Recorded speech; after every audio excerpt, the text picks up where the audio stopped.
बिस्मिल्लाहिर्रहमानिर्रहीम, अस्सलाम वालेकुम। बहुत ही अहम डेवलपमेंट हुई है, बहुत बड़ी डेवलपमेंट हुई है और इस वक्त हंगामी मीटिंग जारी है यरूशलेम के अंदर बंकर्स में। नेतन्याहू बैठा है, सारी फौजी क्यादत बैठी हुई है, तमाम के तमाम इंटेलिजेंस के हेड बैठे हुए हैं और साथ अमेरिका से भी गुफ्तगू जारी है। अब सीन क्या होने जा रहा है वो आप समझ लें कि जंग का बटन नेतन्याहू ने आज दबा देना था, लेकिन फौज ने उसको रोका। अब ये करने के लिए क्या जा रहे हैं ये आप जरा समझ लें। प्लान किया है इन्होंने। सबसे पहले तो नेतन्याहू ने आज प्लान किया था कि उसने एयर चीफ को, आर्मी को और इन सबको वो चाह रहा था कि हम आज ही हमला करें, यानी कल ईरान ने किया तो आज हम हर सूरत स्ट्राइक करें। और आपको पता है कि आगे इनका त्यौहार आ रहा है, जो उससे पहले पहले वो चाह रहा था कि स्ट्राइक हो।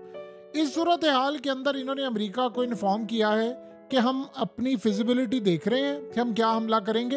3 तरह की ये चीजें करने के लिए जा रहे हैं। इनमें से कोई एक हो सकती है, तीनों हो सकती है और इनमें से 2 हो सकती है, कुछ भी हो सकता है। क्या करेंगे इन्होंने अमेरिका को बता दिया है कि हम आपको बताएंगे, आप हमारे साथ इस हमले में शरीक हो जो हम ईरान पर करने जा रहे हैं। नंबर 1, ईरान की ऑयल फैसिलिटीज को उड़ाने जा रहे हैं। नंबर 2, ईरान के डिफेंस सिस्टम को S-300, S-400 जो दिए उसको उड़ाना है।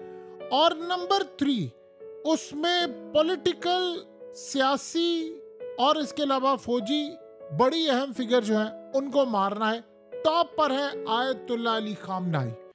इनमें से क्या क्या सूरत हाल हो सकती है ये जरा आप अच्छी तरह समझ लें कि अब इजराइल क्या करने जा रहा है। देखिए, सबसे पहले इनको खतरा क्या है कि ईरान आगे से क्या जवाब देगा। असल बात यह है, जो आज इन्होंने हमले का यानी पूरा मंसूबा बनाया था तो उस पर इनको बताया गया है कि अगर आप आज हमला करते हैं तो ईरान इतना खतरनाक जवाब देगा कि हो सकता है कि उसके बाद हम बहुत बड़ी तबाही की तरफ आ जाए। क्योंकि कल ईरान ने जो हमले किए हैं उसमें ईरान ने बहुत ज्यादा लिहाज किए, मारे उन्होंने हैं बहुत ज्यादा, लेकिन लिहाज में ये चीज साथ सामने आई है कि उन्होंने हल्की नौयत के रॉकेट साथ मारे हैं बहुत सारी जगह। तो आपने देखा तबाहकुन है। एग्जैक्टली वो कह रहे हैं ये हमला होगा, 1000 से ज्यादा रॉकेट्स, मिसाइल होंगे, हाइपरसोनिक मिसाइल होंगे। अगली दफा जिस तरह निवातम एयरबेस को इन्होंने उड़ाया है, वहां पर जहाज और क्या कुछ नहीं उड़ा वहां पर, और क्या तबाही है कि मीडिया को तो जाने ही नहीं दे रहे।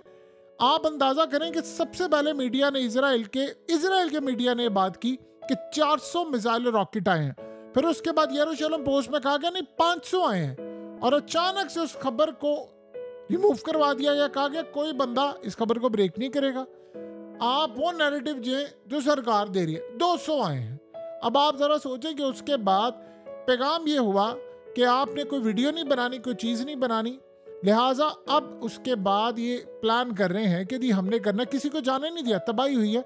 और ईरान ने असल में इनको सिर्फ जो जवाब दिया है कि हम यहाँ तक अगर ये मिसाइल मार सकते तो इन सारी जगहों पर इतना तबाहकुन मार सकते हैं कि कुछ बचेगा नहीं। अब सीन क्या है, जाहिर सी बात है वो जंग नहीं चाह रहा, लेकिन उसने जवाब दे दिया है। सबसे पहले ये प्लान कर रहे हैं कि हम ऑयल फैसिलिटीज को उड़ाएं। देखिए, ये चाह रहे हैं कि जो ईरान की इकोनॉमी है या इसकी जो एबिलिटी है, जो इनके मिलिट्री ऑपरेशंस होते हैं, ये असल में जो सारे का सारा काम हुआ है वो ईरान उससे तकरीबन 34 अरब डॉलर ऑफिशियली, अनऑफिशियली जो है वो तकरीबन 50 अरब डॉलर से भी ज्यादा जो वो स्मगलिंग और इधर उधर करके तेल बेचता है।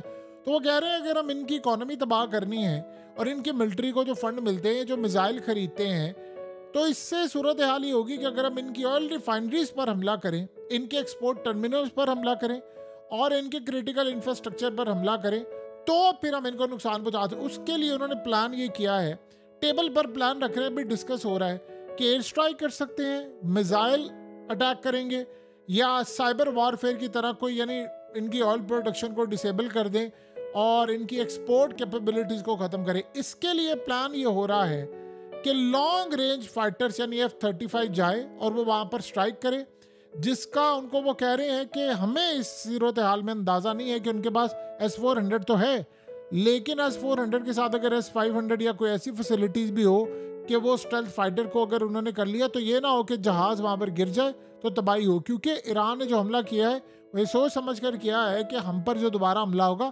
उसमें F-35 इस्तेमाल होगा।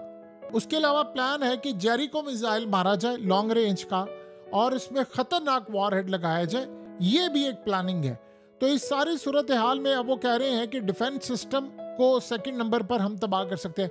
अब डिफेंस सिस्टम को ज़्यादा वो असल में कह रहे हैं कि किस तरह हम इसको तबाह करें। वो कह रहे हैं कि अगर हमने ईरान के डिफेंड करने वाले सिस्टम को एयर स्पेस से उड़ा दिया, यानी इसराइल का कोई एयरक्राफ्ट चला जाए और वो ऑपरेशन कर ले जिसकी रेजिस्टेंस ना हो, तो इस सूरत हाल में कोई सबसे ज़्यादा बढ़कर वो कह रहे हैं अगर हमने इनका रेडार सिस्टम तबाह कर दिया जिससे डिटेक्ट करते हैं, या surface to air missile site जो होती हैं वो तबाह कर दी, इनका एयर डिफेंस इंस्टॉलेशन तबाह कर दी, या फिर उसके बाद वो सोच रहे हैं कि हम इलेक्ट्रॉनिक वॉरफेयर के जरिए इनके जैम कर दें सारे के सारे रेडार सिस्टम को, ड्रोन्स फिर मारें, लॉन्ग रेंज मिसाइल मारें, या किसी तरह का कोई ऑपरेशन करके वो प्लान कर रहे हैं कि हम S-400, S-300 इन सबको या तो डिसेबल करें या तबाह करें। ये है सेकंड नंबर का। थर्ड जो सबसे खतरनाक है उसमें प्लान ये हुआ है कि अगर हम ये सारी चीजें करें, क्योंकि इसमें रिस्क इन्वॉल्व है, ईरान हमला रोक सकता है, ईरान सब कुछ ये कर सकता है, फलाना कर सकता है, तो इस सारी सूरत हाल में वो कह रहे हैं कि अगर हम इस सबसे ज़्यादा अहम तरीन जो हमारे वहाँ पर एजेंट बैठे हुए हैं, जो लोग हैं, उनके ज़रिए इस्माइल हानिया टाइप ऑपरेशन करें जिसमें हम इनके की फिगर्स को मार दें, मिलिट्री के लीडर्स को मार दें, इनके साइंटिस्ट को मार दें जो कि मिसाइल बनाने वाले या न्यूक्लियर डेवलपमेंट्स करने वाले, या इनके जो पॉलिसी मेकर्स हैं। अब पॉलिसी मेकर्स में आप जानते हैं कौन आता है? सईद जलीली भी आते हैं जिन्होंने आयतुल्लाह अली खामनाई को कन्विंस किया कि आप हमला करें। इनका आर्मी चीफ आता है, इनके जर्नैलों की लिस्टें हैं उनके पास कि कौन कौन सा हमला करवाना चाह रहा था, कौन सा नहीं। सबसे number 1 Ayatollah Ali खामनाई hit list पर है, नंबर 1 पोजीशन पर है, नंबर 1 पोजीशन पर वो है, और बाकी इनको पता है कौन कौन से है। सो इस सारी सूरत हाल में वो प्लान कर रहे हैं कि इसके लिए ईरान के खिलाफ इंटेलिजेंस एजेंसी इनकी जो मुसाद है वो काम करे, और ईरान के मिलिट्री और न्यूक्लियर प्रोग्राम्स के साथ जो लिंक करने वाले लोग हैं उनको मारा जाए। और वो कह रहे हैं कि इसके लिए जो डिवाइसेस हैं या स्नाइपर्स हैं या साइबर हैकिंग सिस्टम वो इस्तेमाल किया जाए ताकि हम इनके सिस्टम में घुसे, बाकी हमारे जो वहाँ पर एसेट्स हैं ईरान के अंदर उनको इस्तेमाल किया जाए। अब वो कह रहे हैं कि अगर हम इस तरह का काम करेंगे तो सारे के सारे ईरान की जो मिलिट्री कैपेबिलिटीज़ है, इकोनॉमिक एसेट्स हैं, हम इनका सिस्टम तबाह कर सकते हैं, सब कुछ। उसके बाद ये सारी सूरत हाल तो डिस्कस हो रही है। नेतन्याहू क्या कह रहे हैं? वो कह रहे हैं कि हम इनकी न्यूक्लियर फैसिलिटीज तबाह करें। अब न्यूक्लियर फैसिलिटीज तबाह करने के लिए जाहिर सी बात है एयर डिफेंस सिस्टम को आपको ब्रीच करना पड़ेगा, उसको तबाह करके आप कर सकते हैं, ऐसा तो नहीं हो सकता। तो उसमें जो खास तौर पर इजराइल के एयर चीफ से लेकर आर्मी चीफ और ये सारे की फिगर्स हैं, उन्होंने नेतन्याहू के सामने बड़ा क्लियर पैगाम रख दिया। उन्होंने कहा कि देखें, अगर ये सूरत हाल होगी तो फिर हम ये काम नहीं कर सकते, क्योंकि उसके बाद इन्होंने हमारा एटमी प्रोग्राम तबाह करना है। और जिस तरह का कल हमला हुआ है, इस हमले के अंदर अगर वो डायरेक्ट डिमोना के ऊपर हिट कर दिया उन्होंने, तो फिर हमारे पास सारी जिंदगी की मेहनत खराब हो जाएगी। क्योंकि एक दफा हमने उनका एटमी प्रोग्राम तबाह कर दिया तो फिर गालिबन इम्कान ये है कि वो न्यूक्लियर वॉरहेड रूस से लेकर हमें हमला करने के लिए आगे आ जाए, क्योंकि बहुत सारी चीजों पर उन्होंने कहा कि वॉरहेड वो बना चुके हुए हैं। अगर आप इनका प्रोग्राम तबाह करते तो हमें ये नहीं पता। जैसे मिसाल के तौर पर आप अगर इस तस्वीर को गौर से देखेंगे, आपको पता है कि ये ईरान के जो सुप्रीम लीडर आयतुल्लाह अली खामनाई उन्होंने शेयर की थी। उस तस्वीर के अंदर उन्होंने क्या पैगाम दिया? उन्होंने कहा कि आप इस तस्वीर को देखें तो अंडरग्राउंड मिसाइल मिसाइल मिसाइल, निचली सतह तक मिसाइल ही मिसाइल है। यानी उन्होंने बताया है कि आप हमारे प्रोग्राम तक अप्रोच नहीं कर सकते। तो अगर इन्होंने कोशिश की उनका एटमी प्रोग्राम तबाह करने की, तो ये हो सकता है कि उनके पास वॉर हेड है, वो उसका इस्तेमाल कर लें और वॉर हेड की सूरत हाल सारी दुनिया के सामने रख दें कि हम क्या कर सकते हैं। यानी वॉर हेड के जरिए एक तो इनके अंदर तक बहुत सारे वॉर हेड हैं, हमें नहीं पता, कई जगह पर रखे, हो सकता है यमन के अंदर कुछ रखे हों, हो सकता है कुछ लिबनान को दिए हों, कुछ नहीं कहा जा सकता, हो सकता है कुछ इनके पास हो।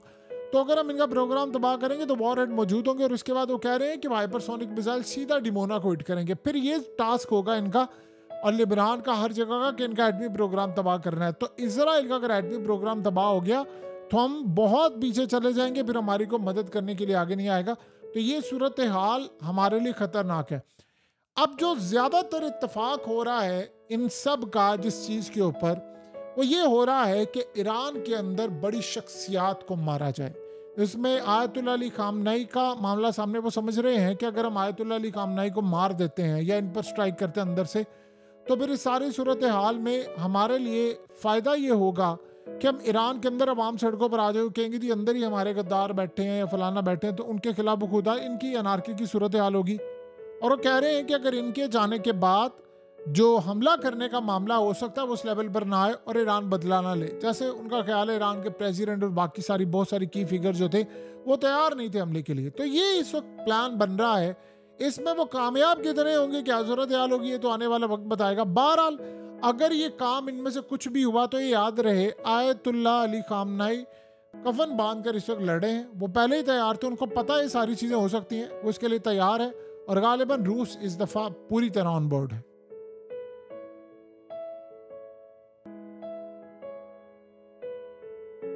हकीकत टीवी को सब्सक्राइब करना मत भूलें, वीडियो को लाइक करें, शेयर करें और कमेंट सेक्शन में अपनी राय का इजहार ज़रूर करें।